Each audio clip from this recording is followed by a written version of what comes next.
సహస్రాక్షుడి కథ. ఇంద్రుడికి 1000 కళ్ళు ఎలా వచ్చాయో తెలుసుకుందాం రండి.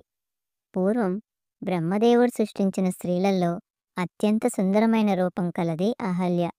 ఆమె అపురూప సౌందర్యవతి. ఆమెను గొప్ప తపస్శాలి అయిన గౌతమ మహర్షి వివాహం చేసుకున్నారు.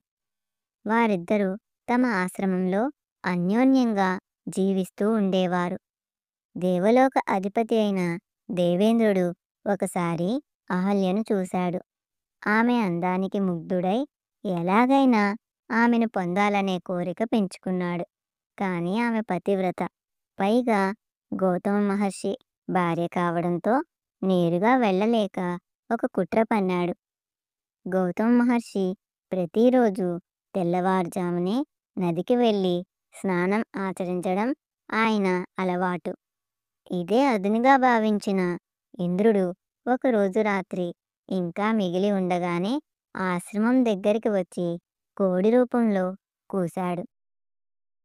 కోడి కూత వినగానే తెల్లారింది అని పొరబడిన గౌతమ మహర్షి నదీ స్నానానికి బయలుదేరాడు. ఋషి ఆశ్రమం నుండి వెళ్ళగానే ఇంద్రుడు చటుక్కున గౌతమ మహర్షి వేషం ధరించి ఆశ్రమంలోకి ప్రవేశించాడు. తన భర్తే తిరిగి వచ్చాడని నమ్మిన అహల్యను ఇంద్రుడు మోసగించాడు.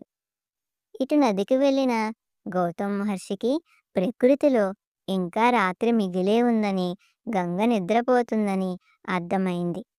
ఏదో అపశృతి జరిగిందని గ్రహించి వెంటనే ఆశ్రమానికి తిరిగి వచ్చాడు. ఆశ్రమంలో తన రూపంలో ఉన్న ఇంద్రుడిని చూసి గౌతముడు నివ్వెరపోయాడు. విషయం అర్థం చేసుకున్న మహర్షి కోపంతో ఊగిపోయాడు. కామంతో కళ్ళు మూసుకుపోయి పరాయి స్త్రీని కోరినందుకు నీ శరీరమంతా ఏ అవయవం కోసమైతే తప్పించావో ఆ యోనులు నీ ఒంటి నిండా మొలుచుగాక అని ఘోరంగా శపించాడు. గౌతముడి శాపం వెంటనే ఫలించింది. ఇంద్రుడి శరీరం నిండా వేల సంఖ్యలో యోనులు ఏర్పడ్డాయి.